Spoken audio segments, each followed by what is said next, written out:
গত দেড় দশকে নজিরবিহীন লুটপাট হয় দেশের আর্থিক খাতে। রাজনৈতিক স্বার্থান্বেষী গোষ্ঠী কৌশলে হাতিয়ে নিয়েছে হাজার হাজার কোটি টাকা। সোমবার Bangladesh policy research institute PRI আয়োজিত সেমিনারে ব্যবসায়ী নেতারা বলেন, দেশের আর্থিক খাতে দেড় দশকে শত শত ইস্ট ইন্ডিয়া কোম্পানি তৈরি হয়েছে। এদের বিরুদ্ধে আইনি পদক্ষেপ নেয়ার সুপারিশ জানান তারা। বাংলাদেশের একমাত্র দেশ যেখানে ক্যাপিটাল মার্কেটের কোনো রোল নাই ফান্ড রেজিং এ। ক্যাপিটাল মার্কেটের রোল হচ্ছে ওই বাজেট শেয়ারকে এনে মানুষের টাকা নিয়ে যাবো কিভাবে, এইটার জন্য খালি ক্যাপিটাল। তার কারণে কোনো ভদ্র কোম্পানি আসে না। ভদ্র কোম্পানি আসে না, এটা বিশেকের দোষ। বিশেক আইন কানুন তো বুঝেই না। আমি বর্তমান বিশেকও বুঝে না, আগের বিশেকও বুঝতো না। এমন আইন করে রাখে যে কোনো ভদ্রলোক যার মাথায় সামান্য জ্ঞান আছে সে কোনোদিন তালিকাভুক্ত হবে না। I am 100% collateralized. The bank is safe because আমি তার থেকে যা ঋণ নিয়েছি তার থেকে 2 গুণ 3 গুণ কোলাট্রাল তাকে দিয়ে রেখেছি। অথচ আপনি বিনা কোলাট্রালে হাজার হাজার শত শত কোটি টাকা আপনি লোন দিয়ে দিচ্ছেন। কিন্তু আমি তো এখন সেটা 14.5% ফেরত দিতে হচ্ছে। আমি কেন ফেরত দিব? আমি তো অর্থ পাচার করি নাই।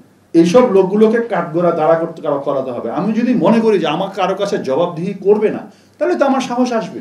এ সময় বাংলাদেশ ব্যাংকের সাবেক গভর্নর ডক্টর ফরাস উদ্দিন বলেন, যেসব কোম্পানি অনৈতিক ও অন্যায়ভাবে লুটপাটে জড়িত ছিল তাদের সম্পদ রাষ্ট্রকেই ফিরিয়ে আনতে হবে।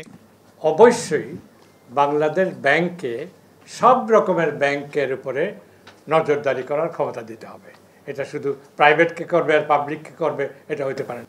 পলিটিক্যাল পাওয়ার অ্যান্ড অর্থনৈতিক পাওয়ার তাদের স্বার্থ যখন এক হয়ে যায় তখন এইভাবে হয়। কিন্তু এই জন্য আমি বললাম যে 10, 12, 15টা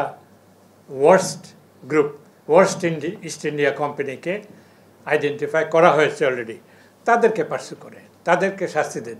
তাদের এই যে সম্পদ জব্দ করাই এনাফ নয়, জব্দ করে এটা সরকারের খাতায় নিয়ে আসতে হবে। সরকারকে খুব জোরসোরেভাবে বলছি যে ব্যাংক অ্যাকাউন্ট জব্দটা খুব অল্পের মধ্যে সীমিত রাখতে হবে।